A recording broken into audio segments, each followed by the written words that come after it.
जैसे ही एरिस जो है हमारे मेन कैरेक्टर को मारने के लिए आते हैं एंड मेन कैरेक्टर उनको देख के हैरान हो जाता है कि भाई अब तो मेरी लगने वाली है। एंड एरिस अपना अटैक कर देते हैं मेन कैरेक्टर के ऊपर और अगले ही पर दिखाया जाएगा ज़मीन फट चुकी है एंड सब बच्चे हैरानी से देखेंगे कि कहीं हमारा बंदा ख़त्म तो नहीं हो चुका है। लेकिन मेन कैरेक्टर दिखाया जाता है कि वो वहाँ से टेलीपोर्ट हो चुका होता है। एंड मेन कैरेक्टर सोच होता है कि सबसे अच्छी बात है कि मैंने अपनी टेलीकिनेसिस की पावर से इनके शॉट को थोड़ा सा बेंड कर दिया था, यानी दूसरी जगह पे स्ट्राइक करवा दी थी। अदरवाइज मैं अब तक दो टुकड़े के अंदर होता और लोग कहते भाई ये आलू की तरह तो कट चुका है। एंड वहीं एरिस काफ़ी ज़्यादा एटीट्यूड में अपने तलवार लिए आगे खड़े होते हैं। एंड मेन कैरेक्टर पूछता है कि भैया सच में मेरे को मारना चाहते थे क्या तुम? एंड तभी एरिस कहेंगे कि बिल्कुल भी नहीं, मैं तुम्हें क्यों मारना चाहता हूँ। एंड अपने छाती के अंदर जो चाकू लगा रहता है उसको निकाल के मेन कैरेक्टर की तरफ फेंक देंगे एंड कहेंगे कि जाके अपनी सीट की तरफ बैठ जाओ। तो मेन कैरेक्टर समझ जाता है कि ये बंदा मेरे को मारना ही चाहता था। और उसके बाद जो है हमारे एरिस कहना शुरू करेंगे, तो तुमने देख लिया है कि किस तरीके से तुम्हारे क्लास रिप्रेजेंटेटिव ने मेरे साथ फाइट की है।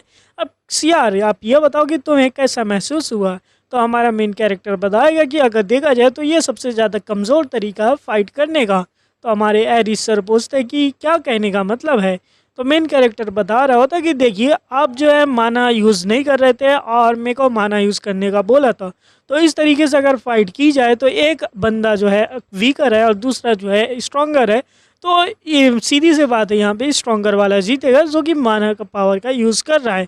लेकिन आपने ये चीज़ हमें ये करने के लिए दिखाई है कि आप खुद को कमज़ोर दिखा रहे थे एंड मेरे को पावरफुल, ताकि कि जो है मैं तुम्हारा आपके ऊपर अटैक करूं एंड आप जो है उस अटैक को एक तरीके से चारा बना के जो है और मेरे के ऊपर अटैक कर सकते हैं।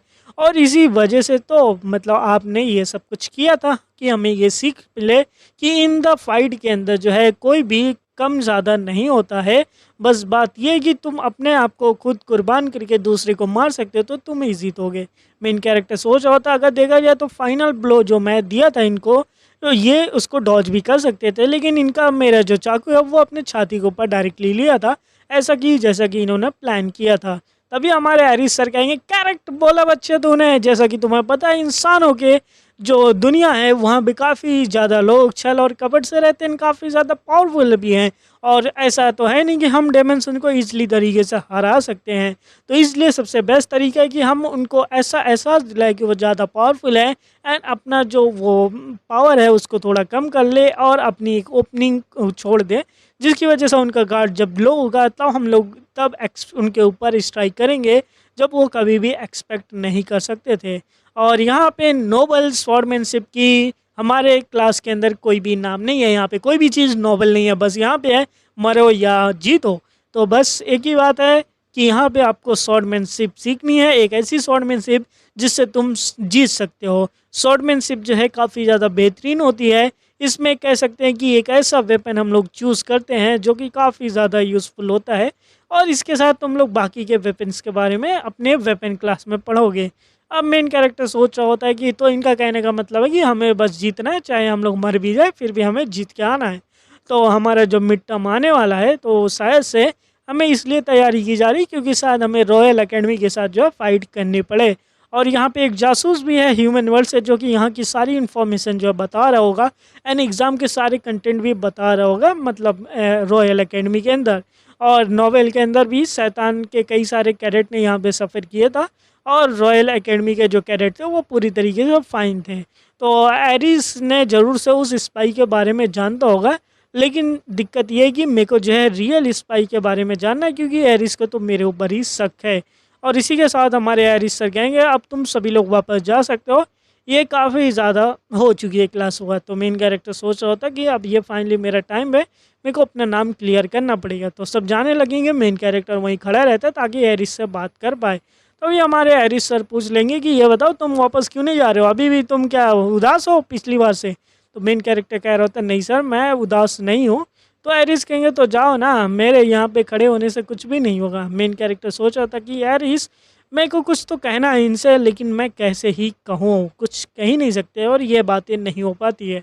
फिर हमें अपना एकेडमी का सीन दिखाया जाता है और मेन कैरेक्टर सोच रहा होता कि जो एरिस है वो बिल्कुल भी मेरी हेल्प नहीं करने वाले हैं, क्योंकि ये इतना ही नहीं कि वो मेरे को सोचते कि मैं स्पाई हूँ, बस ऐसा भी उनका जो किलिंग इंटेंट है और उनकी जो क्रूएलिटी मैंने देखी है वो काफ़ी ज़्यादा खतरनाक है। ऐसा लगता है नहीं कि मैं उनको हरा भी सकता हूँ एंड वो मेरे ऊपर भरोसा भी नहीं कर सकते हैं।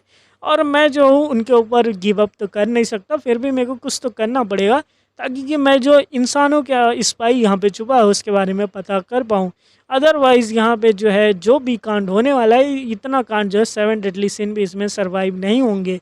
और एरिस और बाकी के जो लोग भी अगर मेरे को क्रॉसिंग करते हैं जिस तरीके से कल एरिस ने मेरे को किया था, तो मेरे को कुछ भी करना पड़े बस मैं जिंदा रहना चाहता हूँ। यानी कि मेन कैरेक्टर सोच रहा है सबको खत्म कर देगा। तो उसके अंदर से किलिंग इंटेंट भी रिलीज हो रहा था जिसको देख के भाई हमारी लूना डर आती है एंड डरते हुए मेन कैरेक्टर को देख रही होती है। मेन कैरेक्टर तभी होश में आता है, कह रहा होता है कि अरे लूना मेरे सामने कब आ चुकी है। तभी मेन कैरेक्टर कह रहा होता है अरे लूना तुम्हें देख के तो काफी ज्यादा अच्छा लगा, आप यहाँ पे कब आए, कैसी है। तो लूना कह रही होती है मैं ठीक हूँ, अभी अभी आई हूँ। तो मेन कैरेक्टर पूछ रहा था क्या चल रहा है। तो लूना कह रही होती है अरे कल हमने वादा किया था ना लंच एक साथ करे, तो आज मैं फ्री हूँ तो लंच में साथ में चले। तो मेन कैरेक्टर कह रहा था हाँ क्यों नहीं, हम लोग लंच में साथ में चल सकते हैं। फिर हमें डाइनिंग हॉल का रूम दिखाया जाता है जहाँ पे मेन कैरेक्टर पहुंच जाता है अपना लंच लेने के लिए। लंच लेने के बाद जो है बैठ जाते खाने के लिए। मेन कैरेक्टर कह रहा था काफी लंबा टाइम हो चुका है इस तरीके का मैं खाना खा रहा हूँ। एंड लूना भी कह रही थी काफी ज्यादा बढ़िया खाना है और काफी ज्यादा खाना है, अगर हमने जो है फूड को वेस्ट किया है तो यहाँ के गॉड ऑफ द ग्लूटनी हमें पनिश करेंगे, तो हमें जितना लिया है वो सब कुछ खत्म करना पड़ेगा। तो मेन कैरेक्टर कह रहा था तो भाई वेट किस बात का कर रहे हो, खाना खाना शुरू कर दो। एंड जब ये लोग खाना खा रहे होते तो यहाँ पे एंट्री होगी वही 3 बच्चों की जो कि पहले लूना को जो है काफी ज्यादा बुली कर रहे थे। और ये जब तीनों आएंगे एंड वो देख लेंगे मेन कैरेक्टर को, मेन कैरेक्टर अपना हाथ हिला के हाई करना चाहेगा लेकिन उनमें से उनका लीडर बोलेगा चलो यहाँ से इनके ऊपर ध्यान मत दो। एंड स्पाइडर भाई फिर से मेन कैरेक्टर को नोटिस करता है। अब मेन कैरेक्टर यहाँ पे लेडी लूना के साथ बैठा है एंड पूछ रहा होता है कि वो तीनों बच्चे कौन है। तो लेडी लूना हमारी बताने शुरू करेंगी कि ये वही बच्चे हैं जो कि मेरे को बुली कर रहे थे और मेरे को पता नहीं है कि ये मेरे को बुली क्यों कर रहे थे, क्योंकि ये जो है पहले दिन से ही बुली कर रहे हैं मेरे को। वैसे भी मैं काफ़ी ज़्यादा कमज़ोर हूँ एंड मेरी फिजिकल एबिलिटी भी काफ़ी ज़्यादा कम है, तो शायद इसी वजह से वो मेरे को बुली कर रहे होंगे। अब मेन कैरेक्टर सोच होता है अगर देखा जाए तो लूना के पास सिर्फ हीलिंग एबिलिटी है तो शायद से बुली कर सकते हैं। तो मेन कैरेक्टर कह रहा होता है ठीक है मैं देख लिया। एंड इसी के साथ लूना बता रही होती है कि एक्चुअली बात ये है कि वो मेरे को फिजिकली बिल्कुल भी हर्ट नहीं करते या फिर फिजिकली कुछ भी नहीं करते हैं, बस वो लोग मेरे ऊपर कर्ज करते हैं एंड मेरे से कई सारे सिल्वर कॉइन्स ले लेते हैं पास करने में, इसलिए तुमको उतना करने की ज़रूरत नहीं है। तो मेन कैरेक्टर कह रहा होता है ये साले बच्चे जो है ना कुछ भी करते रहते हैं। और मेन कैरेक्टर कह रहा होता है तो अगली बार से तुम्हें मेरे पास ही रहना ताकि ये बच्चे जो है परेशान ना कर पाएँ। तो लूना कहेगी नहीं नहीं इतना ज़्यादा ज़रूरी नहीं है, मैं अपने आप को प्रूव करूँगी कि मैं बाकी के डेमन ट्रेटर से काफ़ी ज़्यादा डिफरेंट हूँ, मैं उन हाफ डेमन की तरह नहीं हूँ जो धोखा दे देती हूँ। तो मेन कैरेक्टर कह रहा था अगर ऐसा केस है तो भी तुम्हें मेरे साइड होना चाहिए ताकि कि तुम्हें ज़रूरत मेरे को काफ़ी ज़्यादा है इन द फ्यूचर में, काफ़ी ज़्यादा इंपॉर्टेंट पार्ट तुम प्ले करने वाली हो मेरे पे। तभी मेन कैरेक्टर पूछेगा वो बात तो ठीक है लेकिन ये बताओ ये स्पाइडर कौन है जिसके चेहरे के ऊपर स्पाइडर बना है। तो पूछ रही होती कि अच्छा उसके बारे में पूछ रहे हो, वो स्पाइडर के बारे में। तो स्पाइडर का नाम जो है वो है काइल। और मेन कैरेक्टर कह रहा था काइल, तभी सोच रहे थे 1 मिनट ये नाम मेरे को जो है कहीं फैमिलियर लग रहा है, शायद से मैंने कोई और नाम सुना होगा जो कि सिमिलर होगा या फिर नॉवेल के अंदर किसी ऐसे बंदे का तो जिक्र किया ही होगा। अब मेन कैरेक्टर पूछ रहा था क्या काइल भी एक हाफ डीमन है चांस है। तो मतलब हमारी लूना कह रही होती है अरे अरे क्या बातें कर रहे हो, काइल जो है प्योर डेमन ब्लडेड है इसलिए तो वो काफ़ी ज़्यादा डरावना है और काफ़ी ज़्यादा खतरनाक है। काइल को अगर देखा जाए ना तो वो हाफ डेमन तो बिल्कुल भी नहीं लगता है। अब मेन कैरेक्टर सोच होता है कि मेरे को कुछ तो गड़बड़ लग रही है काइल के बारे में। और उसके बाद मेन कैरेक्टर पूछ होता है कि क्यों ऐसा तुमको लगता है वो प्योर ब्लड है। तो हमारी लूना बता रही होती है कि जो ये काइल है ना कि डेमन्स हाफ जो डेमन्स होते हैं उनको कीड़े की तरह समझता है और जिसकी वजह से ये उनको काफ़ी ज़्यादा परेशान करता है। अब मेन कैरेक्टर कह रहा होता है ये तो बिल्कुल उसी तरीके का हो गया जिस तरीके से इंसान जो है डेमन्स लोग को कीड़े समझते हैं। अब मेन कैरेक्टर को एक सस्पेक्ट मिल चुका है कि इंसान होगा कौन जासूस हो सकता है। अब मेन कैरेक्टर को इस पेपर में जो भी इंफॉर्मेशन है उसको एक बार कंफर्म करना पड़ेगा, वरना मेन कैरेक्टर का सिर्फ पैसा बर्बाद होगा, उसके बारे में कुछ नहीं पता चलेगा। और इसके बाद जो है मेन कैरेक्टर कहेगा कि यार मेरे को अभी क्लास के नाम भी तो नहीं याद हुए हैं। मेन कैरेक्टर सोचा था मेरे को जल्दी से उसके पास जाके एक बार चेक करना चाहिए कि वो सच में जासूस है या फिर नहीं। अब ये तीनों बच्चे आराम से खा रहे होते हैं, तभी यहाँ पे एंट्री हमारे मेन कैरेक्टर की होती है। बोलता है हाय, तभी दूसरा बंदा उठ के आता है, बोल रहा होता है कि क्या कि यहाँ पे किस लिए आए हो तुम। मेन कैरेक्टर कह रहा था कुछ नहीं, बस कुछ लड़कियां हैं जो कि हमारे फर्स्ट ईयर में आई हैं, रॉयल अकेडमी से भी आई हैं, मैं उनको कुछ जानता हूँ, बस बात ये है कि कोई तुम लोगों में से कोई जानता है या फिर नहीं। और उसके बाद मेन कैरेक्टर कह रहा था कि वो बंदी कह रही थी वो एक हाफ डेमन है और उसका बस एक ही भाई है जो कि यहाँ पे रहता है। और इसी बात पे जो है दूसरा बंदा कह रहा था अरे भाई तू कुछ भी क्या बोले जा रहा है, मतलब तू हमें यहाँ भी इग्नोर कर रहा है, हमने अपना गार्ड डाउन किया है तो कुछ कर लेगा। तभी मेन कैरेक्टर कह रहा था उस लड़की का नाम है, वो नाम है रेई, शायद से उस लड़की ने अपना नाम रेई बताया था। और ये देखने के बाद जो है यहाँ पे स्पाइडर काफ़ी ज़्यादा गुस्से से मेन कैरेक्टर की तरफ देख रहा होता है। अब यहाँ पे मेन कैरेक्टर जैसे ही नाम बताया कि उस लड़की का नाम शायद से रेई था, तभी वहाँ पे जो बुली रहता है वो कह रहा होता है कि क्या बातें कर रहे हो तुम, यहाँ पे यहाँ से निकल जाओ, मैं तुमसे कुछ कह रहा हूँ कि तुम हमारी बात सुन रहे हो या फिर नहीं सुन रहे हो। तभी मेन कैरेक्टर उस बंदे की टाई पकड़ता है और भाई को ले धोबी पछाड़ उठा के नीचे की तरफ फेंक देता है। और उसके बाद कह रहा होता कि हाँ मैंने जो बोला वो नाम एकदम सही थी था।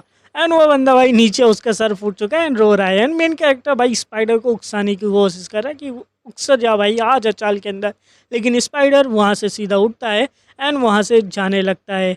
अब मेन कैरेक्टर कहता है कि मैं तुम्हें पकड़ लिया हूँ इंसानी जासूस। ये जो अपना स्पाइडर है वो वॉशरूम के अंदर जाता है, अपना मुंह धुल होता है एंड बाकी के दो बच्चे भी रहते हैं एंड स्पाइडर चिल्ला रहा होता है मीट, ये फिर से जो है अनदर हाफ डेमन कहीं का बॉस्टर्ड कहीं के कीड़े जैसे आ जाते हैं। उसके बाद दूसरा बंदा बुली बंदा कह रहा होता है कि तो काइल वहाँ पे तुम जाके रेवेंस लोगे या फिर नहीं लोगे, तुम्हें रेवेंस लेना पड़ेगा उन सभी का, तुम क्या कह रहे हो यहाँ पे, तुम चुपचाप क्यों खड़े हो, तुम कुछ कहो ना। काइल ऐसा तुम नहीं कर सकते, तुम्हें पता है ना कि हम हाफ डेमन के ऊपर बिल्कुल भी भरोसा नहीं करते, तुम ही थे जो हम लोगों को सिखाया कि हाफ डेमन के ऊपर भरोसा नहीं करना है, एक साथ हमें रहना है, तो अभी पीछे क्यों उस हाफ डेमन को चल के पीटते हैं, क्या तुम डर गए हो फिर से, तुम क्या बहुत ज्यादा कावर्ड हो चुके हो, आओ चलो लड़ते हैं। अब यहाँ पे ये जो हमारा स्पाइडर है ये उठा के इस बुली बच्चों को पीटना शुरू कर देता है, काफी ज्यादा पीटता है, रुकता ही नहीं है। इवन जो थर्ड बंदा रहता बस देखता रहता है। अपना स्पाइडर कह रहा था तुम जैसे छोटे छोटे बग्स कहीं के मैं तुम लोग को और नहीं सह सकता हूँ। एंड दूसरा बुली बच्चा कह रहा था कि काइल तुम ये क्या कर रहे हो, ऐसा नहीं करना चाहिए। तभी हमारा स्पाइडर कह रहा था कि तुम्हें मेरे रास्ते से हट जाना चाहिए वरना मैं तुम्हें यही जमीन के अंदर गाड़ दूंगा। एंड वो बच्चा भी हट जाता है। वही दूसरी तरफ फिर काइल अपने मुंह को धोते हुए कह रहा होता कि किस तरीके से उस बंदे ने मेरे बारे में जान गया है, मेरा जो परसेप्शन था वो बिल्कुल एकदम अच्छा था और इस डिस्गाइज स्पेल को कोई भी नहीं पहचान सकता था। मैंने काफी अच्छे से इसके ऊपर काम किया था। इवन टॉप क्लासेस के मेजेस जो थे वो उसने मेरे ऊपर जो है कई सारे आइडेंटिटी स्पेल करके एक्सपोज करने की कोशिश की थी, वो भी नहीं जान पाए थे। और ये किस तरीके से एक डेमन एकेडमी का एक छोटा सा हाफ डेमन बंदा जो कि इंसान भी नहीं है मेरे डिस्गाइज को पहचान सकता है, ये भी कोई स्पाई तो नहीं है ह्यूमन वर्ल्ड से। लेकिन नहीं नहीं नहीं नहीं, बैरेट फैमिली अगर किसी और स्पाई को भेजी होती तो उसकी आइडेंटिटी मेरे को जरूर से बताई होती। एडल तुम असल में तुम कौन हो एंड मेरे छोटी सी बहन के बारे में कैसे जानते हो। एंड भाई ये बच्चा सोच रहा होता है एंड कह रहा होता कि एडल बस एक बार तुम मिल जाओ, मैं तुम्हें मार डालूंगा मेरी आइडेंटिटी रिवील होने से पहले। अब यहाँ पे हमें रात का सीन दिखाया गया है, अपना डोर रूम दिखाया जाता है, वहाँ पे कोई अपनी तैयारी कर रहा होता है और ये और कोई नहीं हमारा स्पाइडर है जो पूरी तरीके से रेडी हो चुका है एंड कह रहा होता कि आज मैं पूरी तरीके से खत्म कर दूंगा उस एडल को। पूरी तैयारी कर लिया अपनी एसोसिएशन करने की। सबसे पहले ये कि मेरे को जो यहाँ पे कई सारी इन्फॉर्मेशन गैदर करनी है कल के बारे में और क्या ही होने वाला है, उसके बाद मैं मार के यहाँ से निकल लूंगा।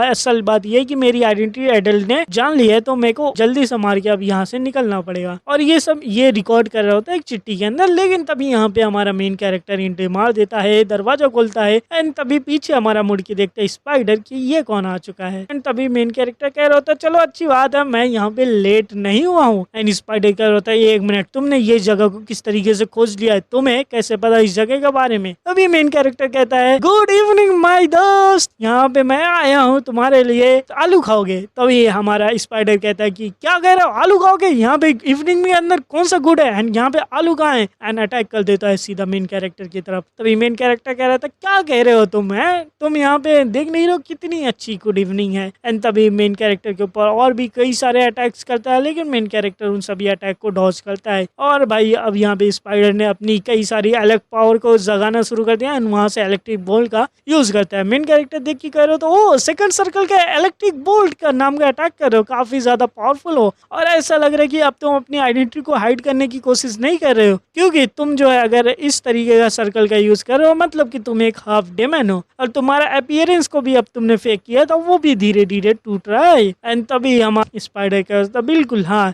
ये बताओ तुमने मेरी सीक्रेट प्लेस को कैसे जान लिया है, तुमने हर एक चीज को कैसे जान लिया है। तो मेन कैरेक्टर कह रहा था शायद से मैंने गेस किया और जान लिया है। एंड तभी हमारा काइल या फिर बोलो स्पाइडर कह रहा था कि वो सब तो ठीक है, लेकिन तुम रेई के बारे में कैसे जानते हो, तुम मेरी छोटी बहन के बारे में कैसे जानते हो। अब मेन कैरेक्टर सोच रहा था इस सिचुएशन में भी यह बंदा जो है अपनी बहन के बारे में सोच रहा है। तो मतलब जो स्पाइडर है वो लगता है कि वो इंसानों के लिए ऐसे ही काम नहीं कर रहा है, जरूर से इसके पास कोई रीजन होगा इंसानों के साथ काम करने के लिए। और मेरे को वो पता है क्योंकि इसके सिस्टर के पास एक अनयूजुअल कंडीशन है जहाँ पे काफी ज्यादा मानस होता है हार्ट के अंदर इकट्ठा हो जाता है, जिसको एक इंसान जो है हैंडल नहीं कर पाता है। और इसी वजह से शायद इस बंदे ने जो है इंसानों के साथ जो है रेस मतलब हाथ जोड़ा होगा, ताकि कि वो लोग इसको डिसीज को क्योर कर सकते हैं, जो कि इनक्यूरेबल डिसीज है। और तभी हमारा स्पाइडर कह रहा था मेरे को जवाब दो वरना मैं तुम्हें यहाँ पे खत्म कर दूंगा, मेरे को बताओ तुम मेरी बहन के बारे में कैसे जानते हो। एंड तभी मेन कैरेक्टर सोच ही रहा होता है कि देखो ये काइल को जो है इंसानों के बारे में कुछ भी नहीं पता है, एंड वो जानता भी नहीं है कि मैं जो हूँ उसको ठीक कर सकता हूँ, इंसान कोई नहीं ठीक कर सकता। चलो कोई बात नहीं, मैं इसको और प्रोवोक करके देखता हूँ। एंड तभी मेन कैरेक्टर कह रहा होता है कौन जाने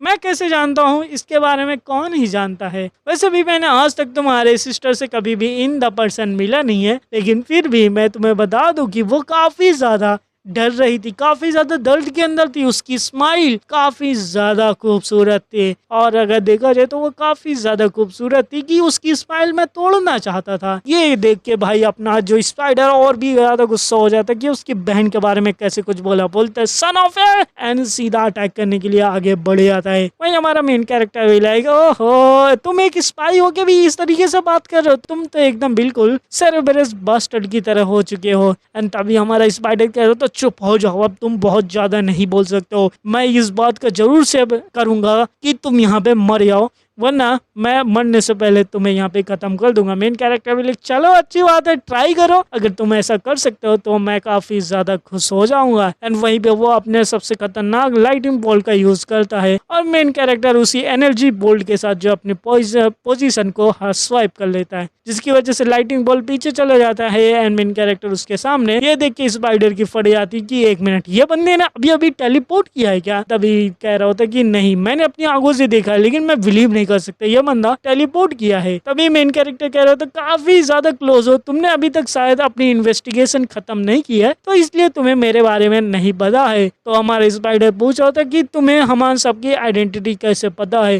तभी हमारा मेन कैरेक्टर कह रहा था चलो अब आया ना बात करने पे। तो वो बंदा कह रहा होता कि देखो मुझे पता कि तुम जो है काफी ज्यादा चीजें पता है, लेकिन मैं जो हूँ तुम्हारे सामने नहीं खड़ा हो सकता। मेन कैरेक्टर कहता अब हुआ इसको रियलाइज किया अब ये मेरे साथ नहीं हो खड़ा हो सकता, हमेशा हार ही आएगा। लेकिन स्पाइडर कह रहा था फिर भी ये केस हुआ तो क्या हुआ, मैं यहाँ पे ऑल गोइंग आउट जा रहा हूँ, यानी कि पूरी फुल पावर के साथ तुम्हारे ऊपर अटैक कर दूंगा। एंड ये बंदा पूरे चारों तरफ अपनी एनर्जी बोल्ट को बाहर निकाल लेता है, मेन कैरेक्टर के ऊपर अटैक करने के लिए रेडी हो चुका है। तो यहाँ पे मेन कैरेक्टर बचेगा या फिर नहीं बचेगा देखेंगे वो नए वीडियो में। तब तक के लिए चैनल पर हो तो चैनल को सब्सक्राइब करके वीडियो को हाइप जरूर करना यार। कमेंट बॉक्स में कमेंट करो ताकि नई वीडियो जल्दी से आ जाए। मिलेंगे नए वीडियो में, तब तक के लिए बाय बाय।